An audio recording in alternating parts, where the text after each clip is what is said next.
small reduction of the light that we get from the star.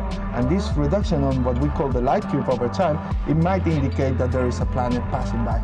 When you arrive to Planet Hunter, we give you a graph representing the brightness of the stars, and we ask you for doing very simple and straightforward tasks about it, like finding gaps or discovering weird spikes on the data. We try to keep it as simple as possible. We put all the data on the graphs, we create different levels of detail. On the surface, all is very clear, but if you want, you can go deeper and research more on the data. There were two big challenges during this project. The first one was a technical challenge, having to represent large amounts of data on the browser, on the web.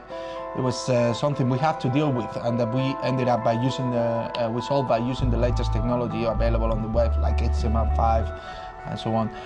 The second challenge was it's a more fundamental challenge, is the compromise you have to make on this kind of project, citizen science, of making something that is interesting enough for people to spend time working on it, helping you, but at the same time is scientifically accurate enough. So what we have to do is work with the scientific committee, so to end up with a user interface that was interesting enough for the users, but at the same time was collecting the right data.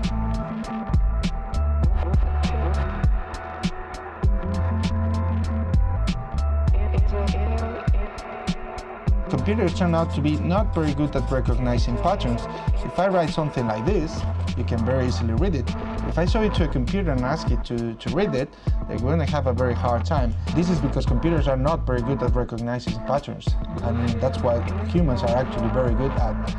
And this is what we're asking them to do at Planet Hunters. Planet Hunters reminds me the story of these men hired by the CERN laboratories to check the mathematical operations done by the first computers to check if they were